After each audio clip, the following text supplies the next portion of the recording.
title of the speech, I Have a Dream, in Search of Martin. Charles, who actually since joining I've discovered, he has a very poetic style in his speech that I really appreciate. And Charles will actually be reciting Martin Luther King Jr.'s I Have a Dream speech. Let's welcome Charles.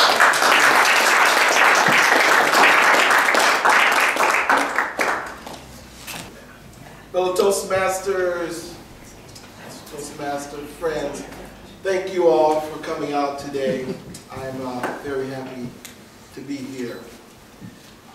Back in Chicago, Illinois, when I was 7 years old, Martin Luther King literally came to my school. That man walked right before me.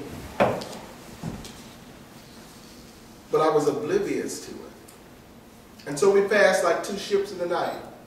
I in my adolescence, and he in his immortality.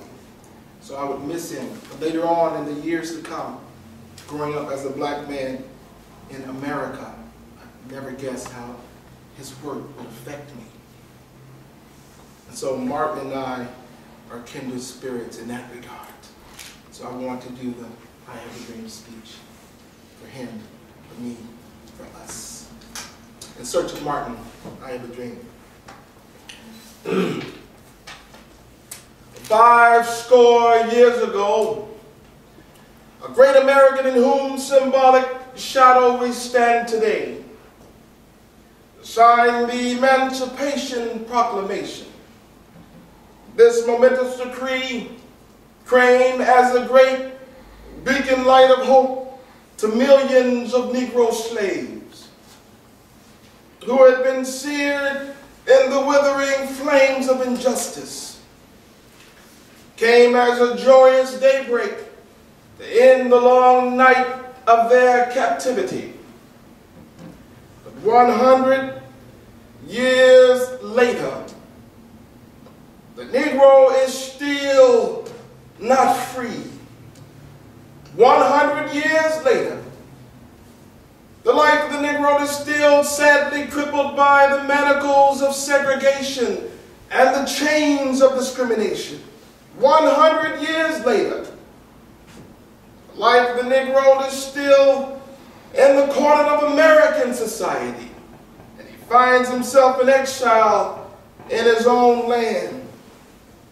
And so we've come here today to dramatize the shameful conditions.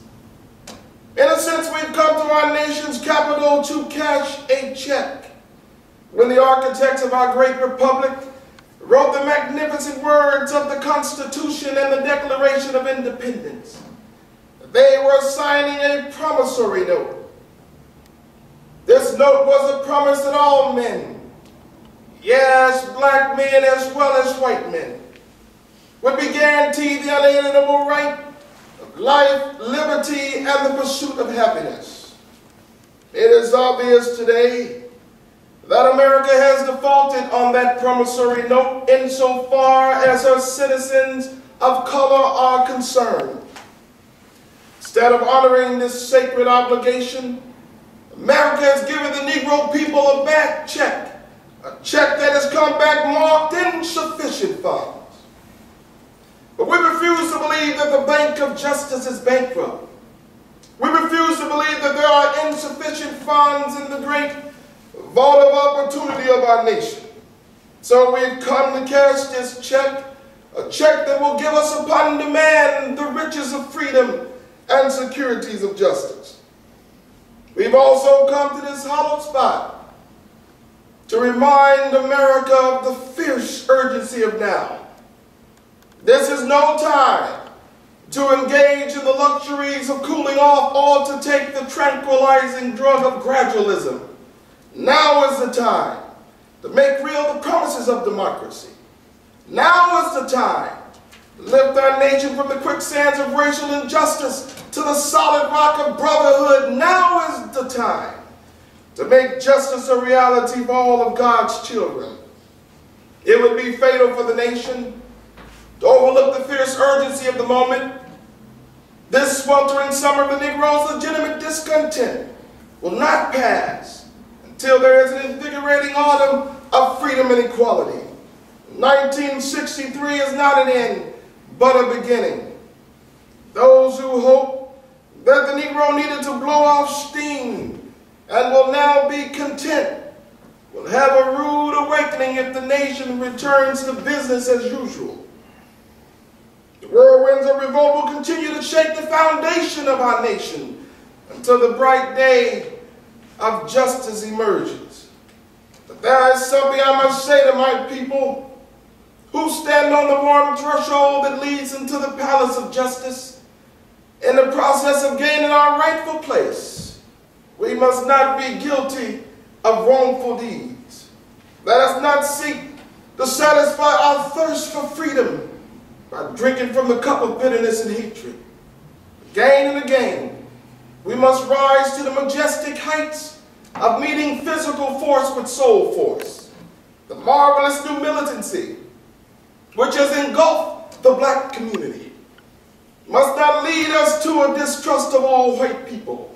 For many of our white brothers and sisters, by evidence by their presence here today, have come to realize that their destiny is tied up with our destiny. They've come to realize that their freedom is inextricably bound to our freedom. We cannot walk alone. As we walk, let us make the sound pledge that we will always march ahead. There are those who are asking the devotees of civil rights, when will you be satisfied? We can never be satisfied. As long as our children are stripped of their selfhood and robbed of their dignity by signs stating for whites only, we can never be satisfied. As long as the Negro in Mississippi cannot vote and the Negro in New York believes he has nothing for which to vote. No, we're not satisfied, and we will not be satisfied until justice rolls down like waters and righteousness like a mighty stream. I am not unmindful that many of you have come here out of great trial and tribulation. Some of you have come where your quest for freedom left you staggered by the storms of persecution and battered by the winds of police brutality. You have become the veterans of creative suffering. Continue to work with the faith that unearned suffering is redemptive. And so go back to Mississippi. Go back to Alabama. Go back to South Carolina. Go back to Georgia. Go back to Louisiana. Go back to the slums and ghettos of our northern cities. Knowing this situation can and will be changed. Oh, I say unto you today, my friends, let us not wallow in the valley of despair. For I still have a dream. It is a dream deeply rooted in the American dream. I have a dream that one day this nation will rise up, live out the true meaning of its creed. We hold these truths to be self-evident, that all men are created equal. I have a dream that one day on the red hills of Georgia, sons of former slaves and sons of former slave owners one day be able to sit down together at the table of brotherhood. I have a dream that one day, even a state like Mississippi, a state sweltering in the heat of injustice, sweltering in the heat of oppression, will be transformed into an oasis of freedom and justice. I have a dream. My 4 little children will one day live in a nation where they will not be judged by the color of their skin, but by the content of their character. I have a dream today. I have a dream that one day, down in Alabama, with its vicious racist, with its governor having his lips dripping with the words of interposition and nullification, right down there in Alabama, little black boys and black girls will be able to join hands with little white boys and white girls as sisters and brothers. I have a dream today. I have a dream that one day all men will live together as brothers. And so let freedom ring. from the prodigious hilltops of New Hampshire. Let freedom ring from the mighty mountains of New York. Let freedom ring from the heightening Alleghenies of Pennsylvania. Let freedom ring from the snow-capped Rockies of Colorado. Let freedom ring from the curvaceous slopes of California. But not only there, let freedom ring from Stone Mountain of Georgia. Let freedom ring from Lookout Mountain of Tennessee. Let freedom ring from every hill and molehill of Mississippi, from every mountainside.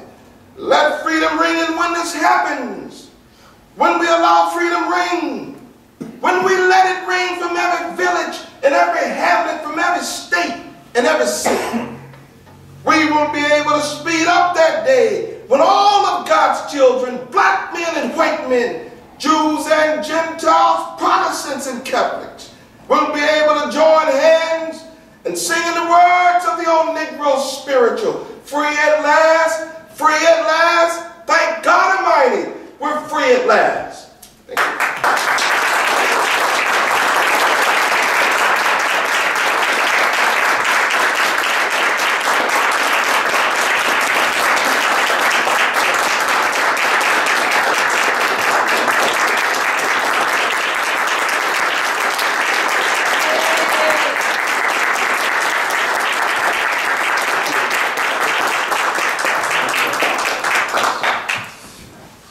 Thank you, Charles.